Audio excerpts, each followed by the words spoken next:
All right, so we're going to graph a rational function with these characteristics. So remember, this is a rational function. So it's not stated,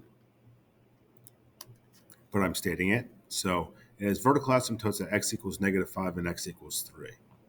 So x equals -5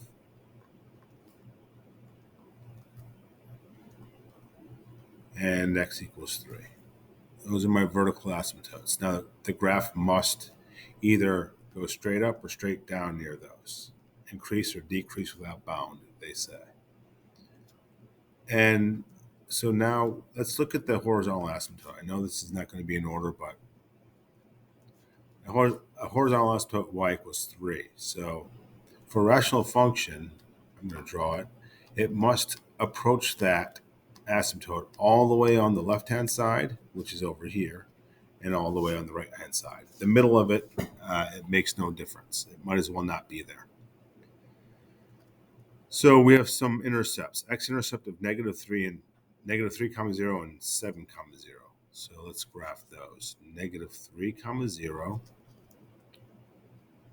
and 7 comma 0. Now, those are the only x-intercepts, so that's the only points on the x-axis that the graph can touch.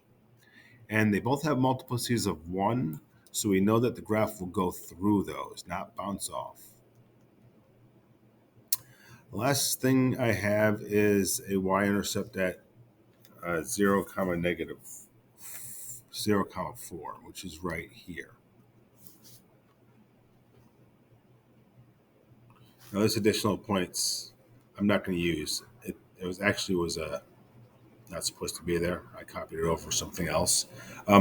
You would use additional points if this did not give you enough information.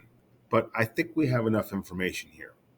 So a rational function, the domain is everything except where the vertical asymptotes are. So I'm going to have to, that means the graph, when I graph it, is going to have to exist everywhere except at those vertical asymptotes. So just go from left to right, make sure you have a piece of the graph everywhere. In this case, there's 2 vertical asymptotes, so I'm going to have 3 pieces. That's not how they're going to look. So let's start on the left. So the graph has to approach the horizontal asymptote all the way on the left. So my 2 choices are going to be, now since I'm approaching a vertical asymptote, I'm going to have to go straight up. Or my other option would have been going straight down. But if I go straight down, I just went through the x-axis here, but I don't have an x-intercept. So I can't do that. Therefore, this first piece looks like this blue line, definitely.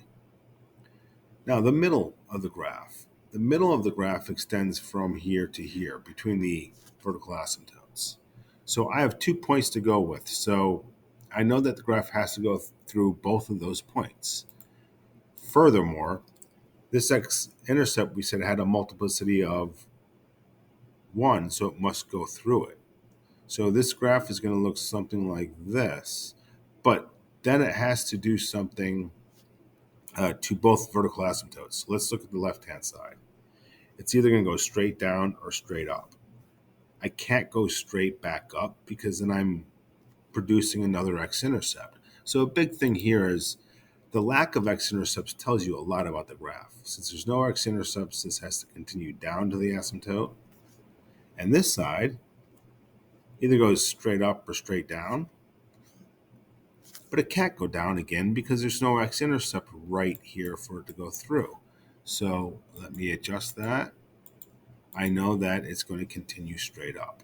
So now that I have 2 of the 3 pieces that I need, all I have to do now is work on the right-hand side. The right-hand side is a lot like the left-hand side because the horizontal asymptote comes into play. As we said, the graph has to approach the horizontal asymptote. So this graph is either I'm going from right to left now, approaching this vertical asymptote either has to go straight up or straight down. Now, I do have an x-intercept right here. So, and it is a multiplicity of 1, so it has to go through that. So that tells me the graph should be coming down. So let me adjust this.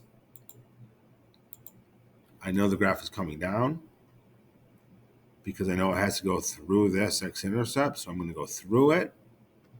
And then I can't go back up because I'll produce another x-intercept. So I'm just going to have to approach that asymptote like that.